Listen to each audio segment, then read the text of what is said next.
Throughout the generations, Asians have passed on the legends of their ancestors. History is filled with tales of civilizations lost beneath the sea, religious epics of bloody battles and cities won and lost, and of mythological creatures which inspire both terror and awe. But what if these legends are in fact clues to what really happened? And what if the myths are in fact a reality?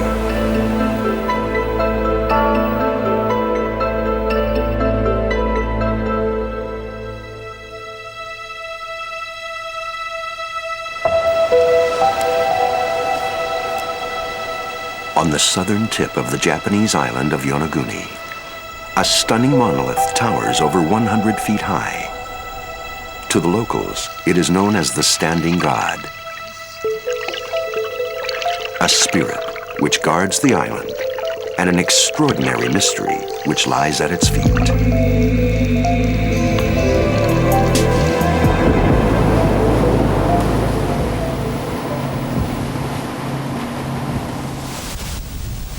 Kihachiro Aratake set up a diving shop in Yonaguni 15 years ago.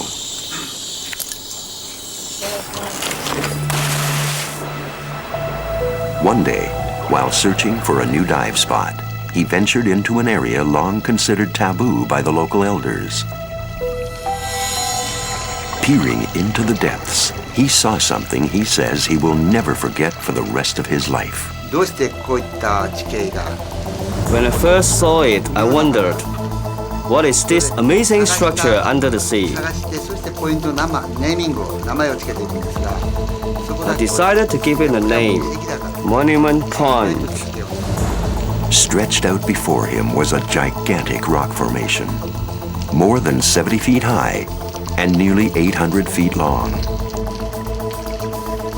Aratake saw detailed features, ghostly archways, grand staircases, and smooth roads. Were these rock formations the remnants of an ancient city lost beneath the sea? Or is this one of nature's grandest masterpieces?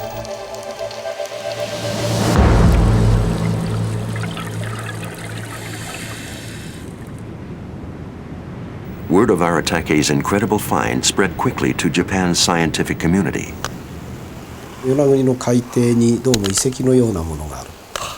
I first heard from a diver that he had discovered an underwater remains at Yonaguni, and that it was a pyramid-like structure. He thought it was probably a natural formation. But I thought this must be truly remarkable, and I had to go see it.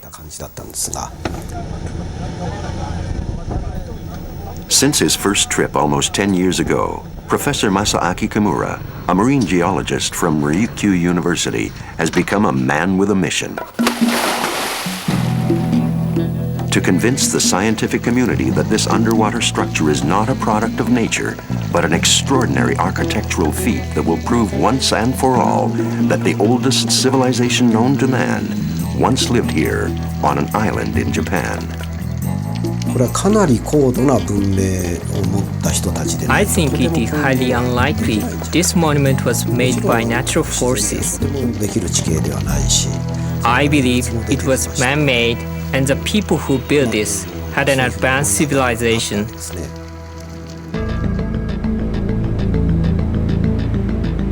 Yonaguni is one of several islands which make up the tropical province of Okinawa.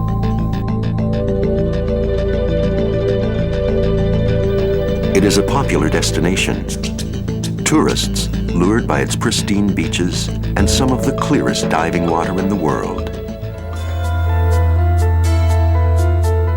Yonaguni itself is a tiny island with a population of just 1,700. It is so far west that in all of Japan, the sun sets here last. On a good day, the neighboring country of Taiwan is just visible on the horizon. For centuries, the people of Yonaguni have always valued the stone from which their island was made. Across the island lie remnants of their ancestors' special bond with rock. Tombs, monoliths, and even stone urns, some of the oldest ever found in Japan. This worship of stone is precisely why Professor Masaaki Kimura believes the underwater monument was formed here centuries ago by human hands.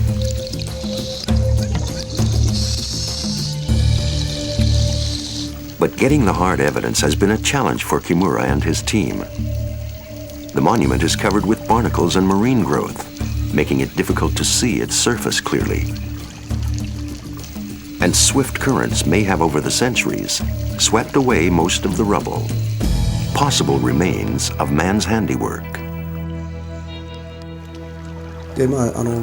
At first, I was so astonished at how huge the site was. In fact, I was so overwhelmed. I just didn't know where to begin looking. In order to understand this extraordinary formation, Kimura used the latest sonar technology to accurately map the dimensions of the monument. This gave him his first scientifically accurate view of the structure's apparently man-made features.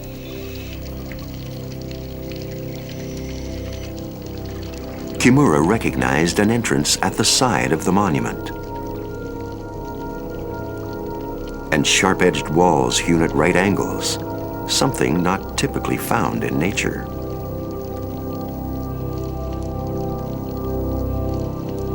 Steps of all sizes formed staircases all over the monument, some leading to a pond-like indentation in the shape of a triangle. A narrow gutter-like ditch seemed to be a drainage canal. Even more compelling, he saw what he believes are sculptures.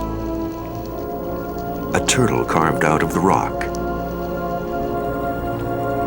A face staring into the depths. And a boulder resting on what appears to be an altar, what Kimura calls the Sunstone.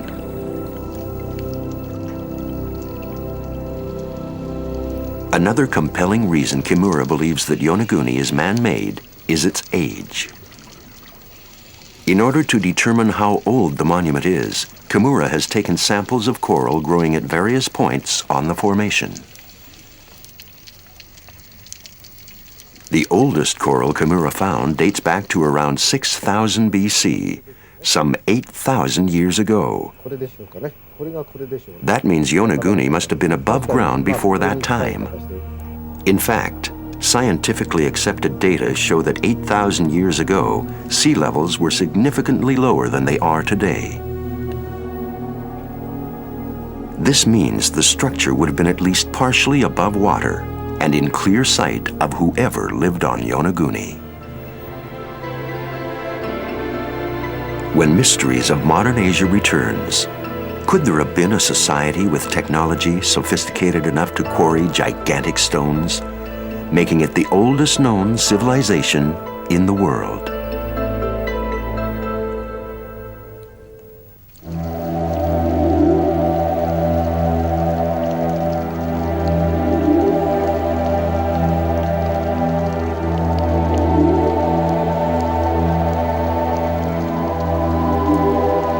An 8,000-year-old monument discovered under Japan's seas. Is it natural or man-made? Professor Masaaki Kimura is convinced that his research proves beyond doubt that this monument lying at the bottom of the East China Sea is the product of an ancient civilization. But despite his exhaustive efforts, the scientific community remains undecided about the monument's origin.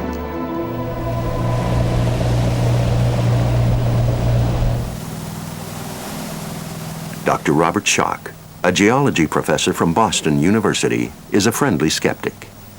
Coming here on my first trip, I came to the conclusion it's primarily natural, but it's not like any natural feature I've seen before. The whole package of different features are quite unique, and it's such a complex situation.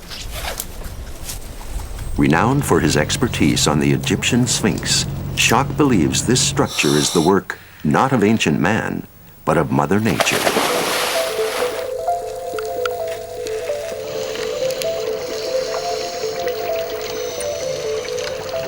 He argues that natural forces, such as erosion and earthquakes, even marine life, have randomly come together to sculpt this underwater marvel. Nature, he says, is also capable of order and symmetry. I went down there with my rock hammer and sat myself in one spot, start scraping down the walls to get the scum off so I could start looking at the rock.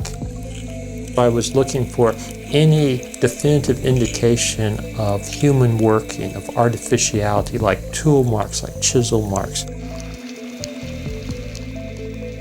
Nothing is quite as regular as seems at first. The horizontal surfaces are also not quite horizontal. I noticed that the rocks seem to fracture along joints and planes. They seem to be working naturally. These large, deep holes, which Kimura thought might be wells, may actually be a natural phenomena. They look very similar to what geologists in other parts of the world will call potholes, where you get very strong currents and eddies swirling around some stones. They swirl around and it basically digs out and burrows out these holes. Schock can also explain these incredibly evenly spaced holes that seem to imply a man-made pattern. But little organisms, clams and crabs, have started to make their homes along that weak joint. Each one needs its own living space, it needs to be able to get its nutrition, so they actually space themselves out fairly regularly. And it gives this wonderful order between the geology and the biology, but it's an order in nature.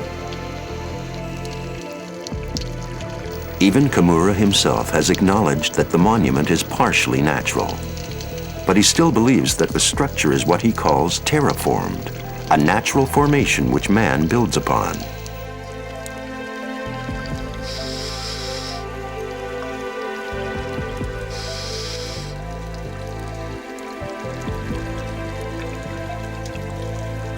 But what kind of primitive society would have the technology and the organization of labor to work on such a massive structure, almost 3,000 years before the construction of the Egyptian pyramids? The earliest record of man on the Ryukyu Islands began 15,000 years ago in the Jomon period. Their contribution to world history, the oldest pottery ever to be found. But Jomon man had not entered the Iron Age, and so only used wood and stone for tools. How could they have built a structure with 4-ton sandstone walls, quarried at almost straight lines, or sculpted flat stone paths? The answer, Kimura believes, is not in the sea, but above ground, on Yonaguni Island. And so what's this? This is the... Saninu Dai is a naturally formed stone terrace close to the underwater monument.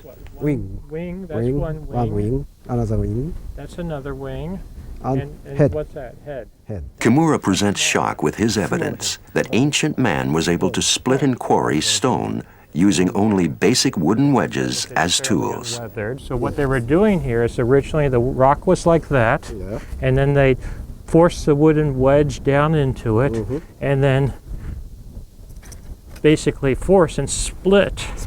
And it would split off the rock face, Yeah. and also leave this scar and the conchoidal type fractures. What I think has happened is that between splitting along the bedding and splitting along the joints, chunks of rock come out. So you pull out these big rectangular blocks and you get this nice step-like structure on the southern face. According to Kimura, primitive architects forced wooden wedges into natural cracks in the stone. Drenched in water, the wedges expanded, breaking the stone apart neatly. Kimura claims that these wedge marks correspond with similar indentations found on the monument.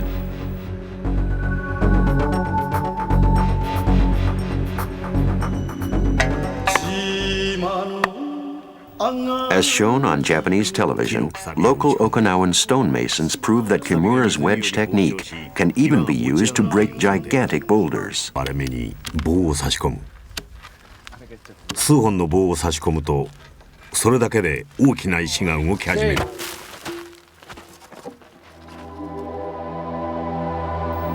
Kimura backs up this theory with other findings: stone tools, strange etchings, and a stone carved with what looks like a symbol of an X and a V. Now this was found right on the monument, underwater. Underwater, Now this is another stone tool, yes. but this was found right on Near the base of main underwater ruins. underwater ruins. So this the was found recorded right at the ruin. Iseki point. Despite this new evidence, Schock remains unconvinced. All we have is natural bedrock, and rock seems to have been pulled away. And when I say pulled away, not necessarily by humans, I believe, at least in every case I've looked at closely, by natural processes. But Okinawan legend may reveal another clue. On a nearby island, a religious offering is made to a sacred stone, which has stood here longer than anyone can remember. The women offer prayers and blessings to Nirai Kanai, the Okinawan version of heaven, thought to be a mythical land somewhere on the horizon. Their songs speak to the ongoing bond Okinawans share with stone, a link from the present to the past.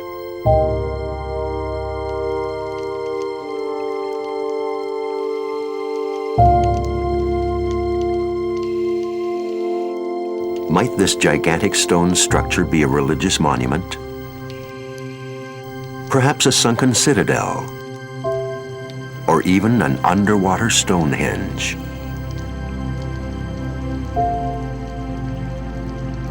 Or is it one of the most stunning natural creations ever to be discovered on Earth? I mean, it really is fantastic, sort of like the Grand Canyon. You don't have a Grand Canyon every day, yet we know it's a natural structure.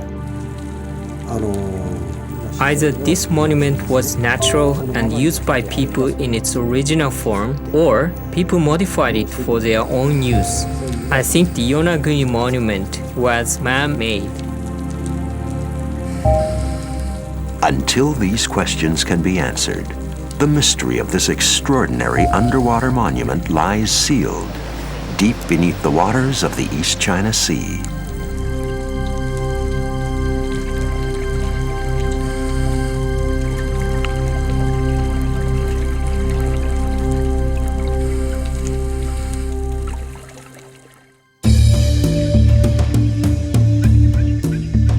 Almost 2,000 miles southwest of Japan's Yonaguni Island lies the Mekong River. Along its banks in northeast Thailand, observers witness an extraordinary sight that makes them shriek with excitement and fear.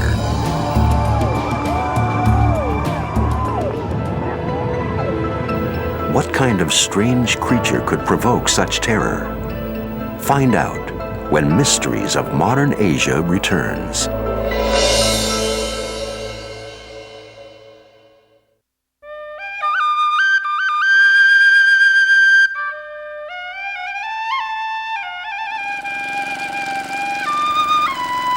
Asia's Mekong River is the 10th longest river in the world.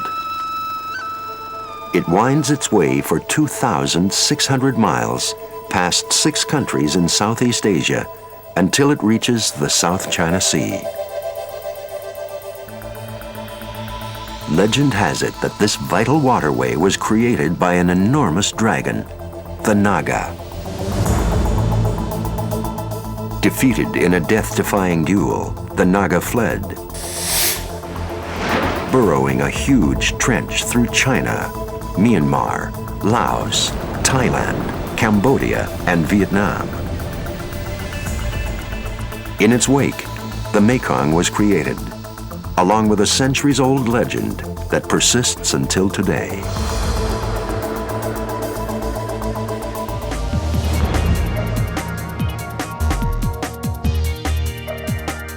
The Naga is a creature of dual dimensions. Spewing fire and poison, it is horrific and frightening. But it is also, for the Thais, a symbol of good fortune. A hero that rescued Buddha from a torrential flood and saved his life. Incredibly, across Thailand today, thousands of people believe this legendary creature still lives in the murky waters of the Mekong River. And many say they've actually seen it. This home video, taken by one of hundreds of witnesses, is the only existing visual record of what could be a new species, or perhaps even the source of an ancient Naga myth.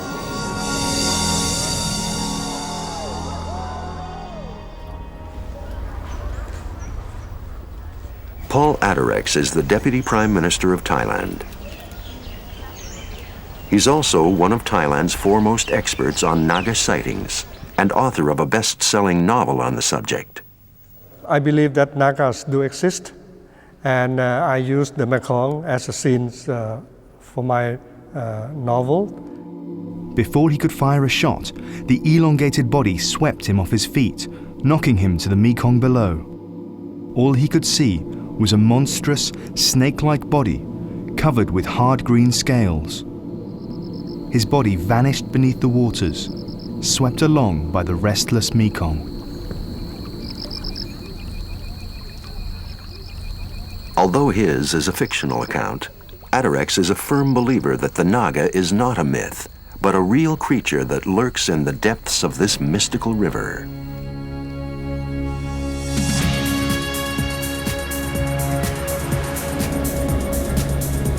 Atarex often travels the countryside seeking first-hand accounts of Naga sightings.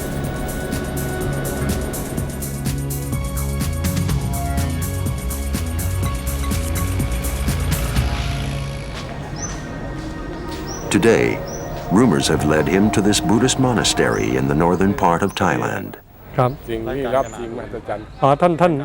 I went to talk to a few monks who have claimed to see strange objects floating in the Mekong River. The chief abbot told me that he saw a big snake, black in color. So the villagers tried to chase him away. But later on, he just disappeared into a hole, and that big snake has never been seen again.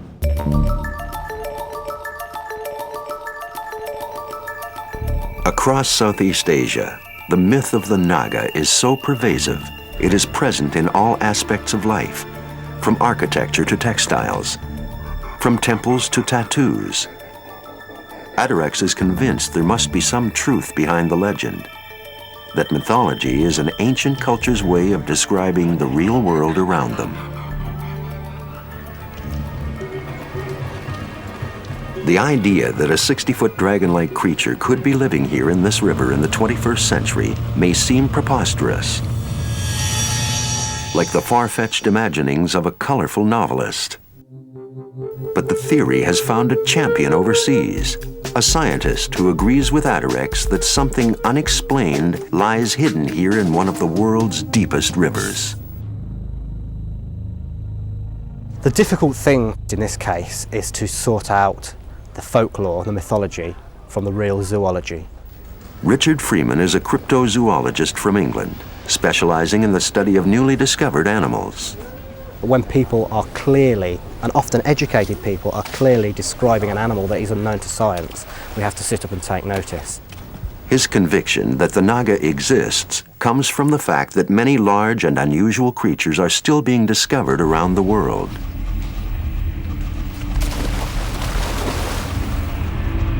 In the past, stories of extraordinary creatures once thought to be legends have later proved to be true.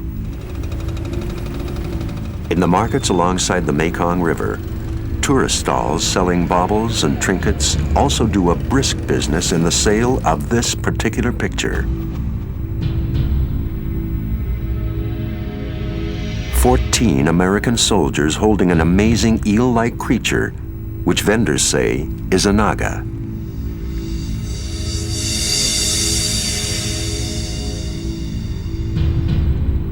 Today, the oarfish is a verified species which lives in the depths of the ocean. Because it lives only in salt water, the oarfish is unlikely to be what Naga witnesses have seen, but it serves as an example of how legends are often based on truth.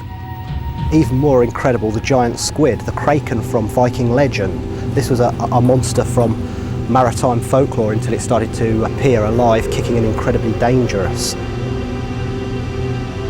The mountain gorilla too, a creature completely from folklore, a hairy monster of the mountains until 1904 when the first ones were actually caught. So the Naga could be within this residuum of bizarre creatures that exist in this sort of twilight zone of zoology, on the very, very edges. Like these mythical creatures come to life, could the countless stories of the legendary Naga point to a real flesh and blood creature? Perhaps a huge serpent, entirely unknown to man, lurks in the mysterious waters of the Mekong River. So is this where you saw the Naga? Yeah, shall we go? Can we? Pimpa Suvakun is a gardener from Nong Khai, a village near the Mekong River. One day, while visiting a local cave to offer Buddhist prayers, Pimpa came upon an incredible sight. When I pointed my light to the right, I saw a giant snake. The body was blackish and had green scales. It was about 50 feet long. I was so shocked when I saw it, but I couldn't back out because I was pushed up against a stone wall. Then suddenly my candle blew out, and I could only hear this noise. By the time I relit the candle, the creature was gone.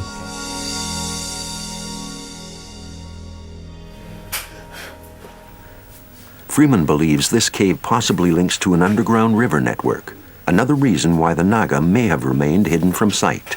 I think this one may have got lost. Even in pitch blackness, snakes can find their way with other senses. They have a very acute sense of smell, so it would have found its way back to the river fairly quickly. There are others who also claim to have seen the Naga. Local police commander Supat Ratanavara is a member of the Mekong Vice, a squad of river police who patrol the Mekong. One night, Supat witnessed an indescribable sight in the river. When we first saw it, we thought it was just a floating pile of garbage. But when it turned around and headed upstream against the current, we thought it must be alive. We were all wide-eyed and scared. The strangest thing about it was that it swam so far against the current. This would be impossible for any animal to do unless it had amazing strength. Most eyewitness accounts point to a single general description. Whatever it is, the creature many have seen appears to be very long, almost 60 feet in length, and black and shiny. More importantly, witnesses say, it is seen undulating in the water from side to side as a reptile would, and not gliding in a straight direction like a fish. The Mekong is one of the world's largest rivers, where fantastic zoological discoveries are still being made. So the existence of some immense aquatic reptile living in this huge river is something that is well within the bounds of scientific probability. Freeman believes the numerous sightings could point to evidence of an ancient reptile that could be mistakenly considered extinct. We know that until relatively recently there were a group of fantastically big snakes. They were called the matsoids, and they grew to over 60 feet long and were thicker around than an oil drum. They existed in some parts of the world, like Australia, until only 10,000 years ago, which, geologically speaking, is the blink of an eye.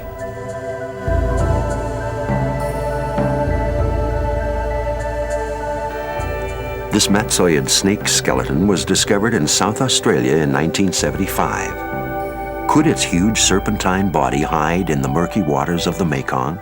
Whether Madsoids had anything to do with the origin of the serpent myths, I think is very doubtful, because there have been no Madsoids outside Australia, as far as we know, for about 50 million years. But it's very likely that actual living animals contributed to these myths. If not a Madsoid, perhaps the Naga is another species of giant reptile yet to be discovered.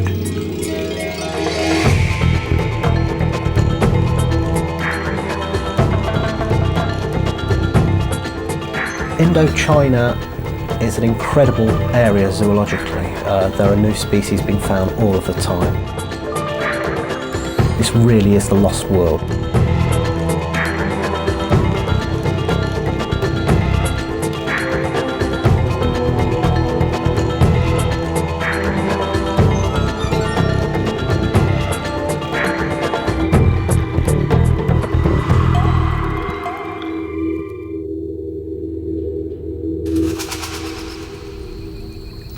With its murky waters and unexplored depths, the Mekong River is an ideal breeding ground for some of the world's larger variations of existing species. A prime example is the remarkable giant Mekong catfish. Considered to be a delicacy by local villagers, these endangered creatures can grow as long as 14 feet and weigh almost 1 ton. A more recent discovery, the Indo-Pacific crocodile, also the largest of its species. It can be fiercer than a great white shark. At its extreme, it can grow to an astounding length of 30 feet and weigh almost 3 tons. But the most extraordinary discovery in recent times is the Mekong giant stingray. Around the size of a king-size bed, it lay at the bottom of the Mekong River for centuries, almost entirely undetected until 1990. And if a creature that big can remain hidden, perhaps a bigger creature preying on it can also remain hidden.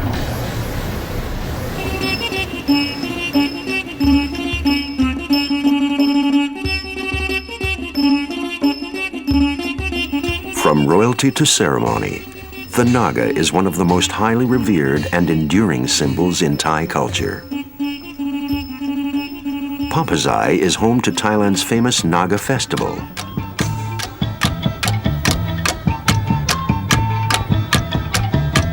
Every year during the full moon, thousands gather along the banks of the Mekong to celebrate the end of Buddhist Lent and honor the Naga king.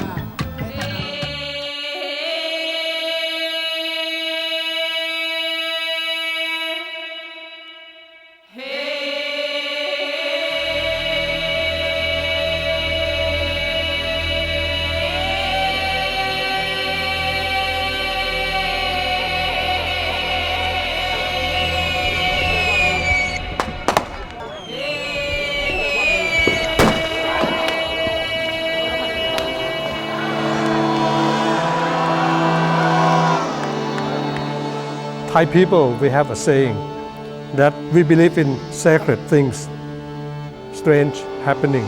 And the saying said that if you don't believe in such things, don't show contempt. In Thailand, it is this belief that keeps the story of the Naga alive. What this means to the people living along the Mekong River is that the creature that inhabits their folklore is a real flesh and blood entity, a real living dragon here in the 21st century.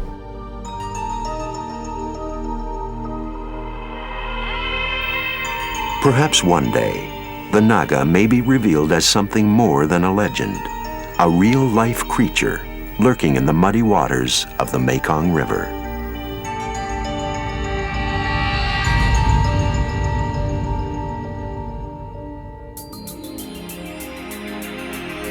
Once upon a time, an ancient Indian legend begins. There was a city called Dwarka, a city so wondrous and beautiful that Hindu scriptures describe it as a fairy tale kingdom. Prasad Lakshair Navavir Jushtam, Dwarka boasted 900,000 royal palaces, all constructed with crystal and silver and plenteously decorated with huge emeralds. The city was filled with birds and bees flying about the parks and pleasure gardens. Ruling over this magical kingdom was the handsome, generous, and much adored Krishna, the Hindu god of devotion. Krishna is God, but he comes down on this earth and takes the form of a human being. He falls in love. He plays his flute. He fights with darkness, with demons. He gives good lessons to people. One day, Krishna is called upon to help his friends in a bloody family feud of greed and possession, of good versus evil.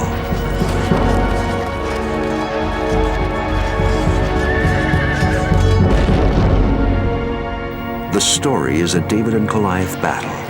Krishna and his 5 friends against 100 evil cousins. And its source, the Bible of the Hindu world, the Mahabharata, one of India's most revered scriptures. The Mahabharata is a religious epic, so popular that when this dramatized version aired on Indian television in 1988, 300 million people tuned in, making it one of the most watched television series in the world.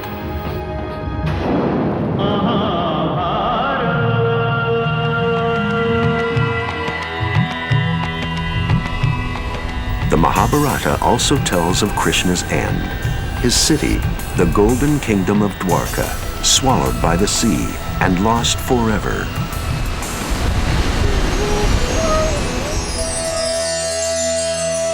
Until now. Excavations off the west coast of India have led to what may be one of India's most amazing discoveries, as significant to the Hindus as finding Noah's Ark might be to the Christian world. Could the fictional account of Krishna's life be a record of actual events? And could these incredible underwater remains be what is left of the mythical kingdom of Dwarka? Find out when Mysteries of Modern Asia returns.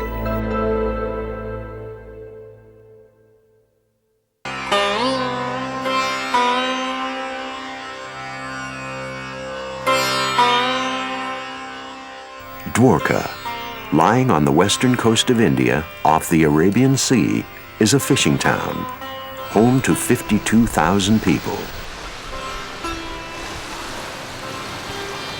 It shares the same name as the legendary magical kingdom described in the ancient Hindu scriptures.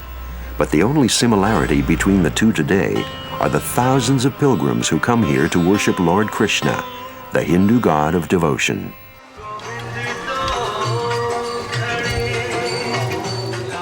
The tales of Krishna and his lost city were long thought to be a mythical legend, but a recent archaeological discovery may prove that Krishna's Dwarka actually lies beneath these very streets. I took up the challenge to find out if really Dwarka existed. Dr. S.R. Rao is one of India's most preeminent archaeologists. 20 years ago, he was called to the town of Dwarka to excavate this temple. We came to remove a modern building which existed here because that was obstructing the view of the temple. During what he thought would be a simple excavation, he came upon an amazing discovery. An ancient temple lying intact, just beneath the first one.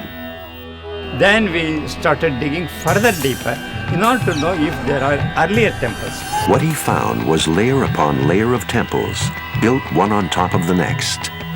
3 millennia of history in just 100 feet of soil. But it was beneath the last temple that Rao came across an amazing find that would change his life forever. Shells, pottery shards, and iron artifacts. What appeared to be the remains of a city washed over by the sea. Rao immediately thought of the stories from his childhood. Could these be the remains of the lost city of Dwarka? The answers, Rao believed, lay in the pages of the ancient Hindu scriptures of the Mahabharata. Krishna's Dwarka is only one story in this legendary Hindu epic. Written in the ancient language of Sanskrit, the Mahabharata is the longest poem in the world, and to Hindus as sacred as the Christians' Holy Bible.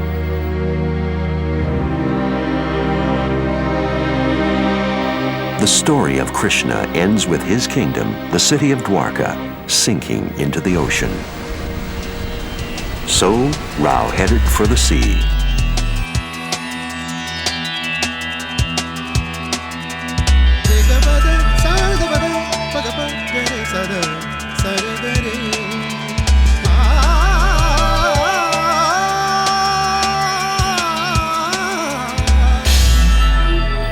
But finding a lost city at sea would prove to be a challenge. But the whole question was where to look for this submerged city of Dwarka. I mean, in the sea you are not sure where to find it. Rao began randomly searching areas close to the coast of modern-day Dwarka.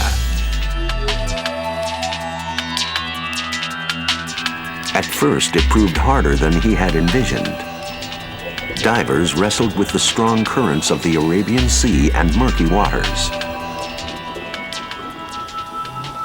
But his efforts soon paid off. Not far off the coast to present-day Dwarka, Rao and the divers stumbled upon a discovery even greater than he had imagined. On the fourth day, we found these blocks of stones used for construction. 70 feet beneath the waves lay the remains of what appeared to be an underwater metropolis. Massive sandstone walls, streets with cobbled stones, a drainage system, and a huge gate all pointed to a large city.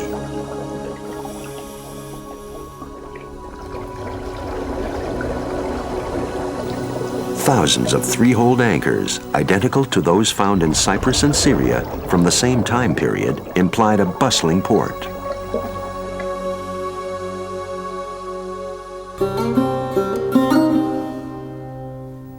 Rao then followed the trail of ruins to an island located 19 miles out to sea.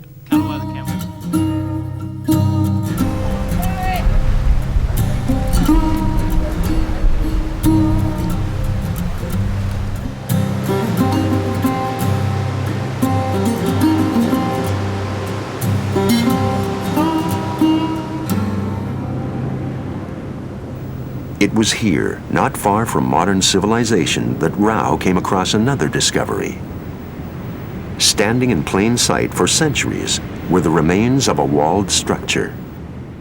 First we saw what was on the shore, and that was a small bit of the big fortification. And as we went further up, we came across that 550-meter long wall. Rao's discoveries became a lifelong mission. Over the next 8 years, his excavations eventually uncovered the remains of a sprawling city of around 10,000 people. It had obviously been an international port, and the man-made fortifications appeared to be a protection against both man and the sea. To Rao, it was clear this was a lost city. But had he discovered Krishna's mythical kingdom of Dwarka? When Mysteries of Modern Asia returns, an amazing archaeological find straight from the pages of the Mahabharata. A lost city beneath the waves has been found off the western coast of India. Archaeologist Dr. Rao believes this is Krishna's mythical kingdom of Dwarka, but evidence to link the two remains elusive.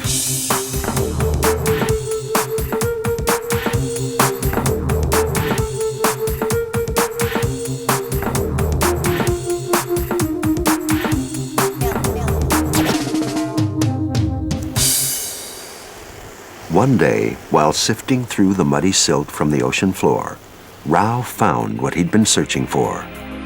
a carved seal with the imprint of a three-headed animal.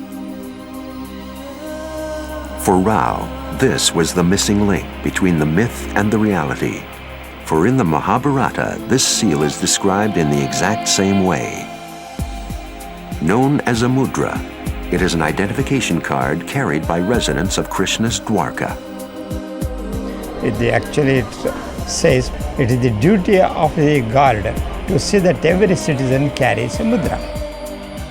For Rao, the mudra established irrefutably that the Mahabharata and the story of Dwarka was not a myth, but an ancient historical record of events. You don't find any inscription saying that is Krishna or Krishna's Dwarka. But we have got a mudra in the excavation, and therefore, what Mahabharata says is true, and this is one of the reasons why we call it as Krishna Dwarka. Skeptics are not prepared to accept that the Mahabharata may be more than fiction and cite the need for further scientific evidence. We need to study the subject rationally rather than emotionally, and we have to get the evidence which can be accepted by any scientific body. But archaeologist Rao has found an ally in an unexpected place. A very good way of dating is by carefully observing the astronomical references. That gives a very accurate pointer. Dr. B.G. Siddharth is an astrophysicist and an expert on the Mahabharata. Siddharth matches natural phenomena described in the Mahabharata with scientifically verifiable events in history. The Mahabharata speaks of a total solar eclipse in a very dramatic setting, which fooled people to believe that the sun had set, and that had a tremendous dramatic impact in the Mahabharata war.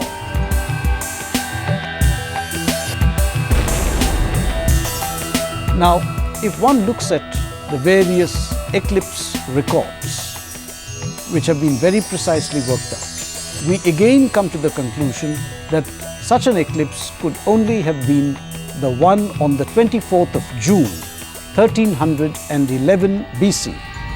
This is the exact same age of the pottery shards, the remains, and the mudra discovered in Dr. Rao's Lost City.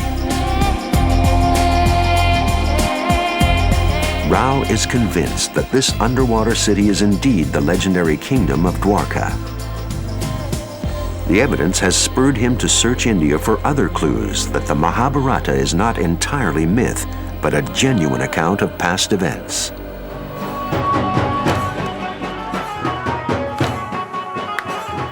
Meanwhile, on the streets of modern Dwarka, the Krishna devotees continue their daily ritual.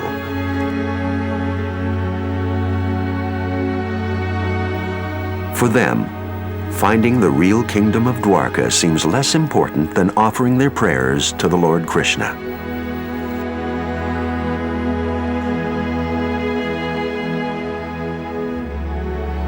We are all in search of Dwarka in our minds.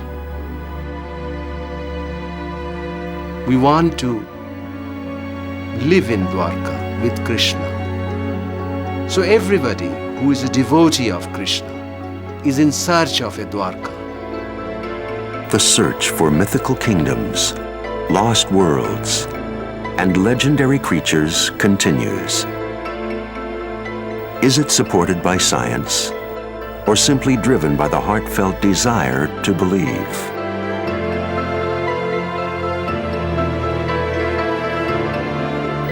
Will we ever find the proof to turn myth to reality? The answer lies buried in Asia's past, waiting to be unearthed.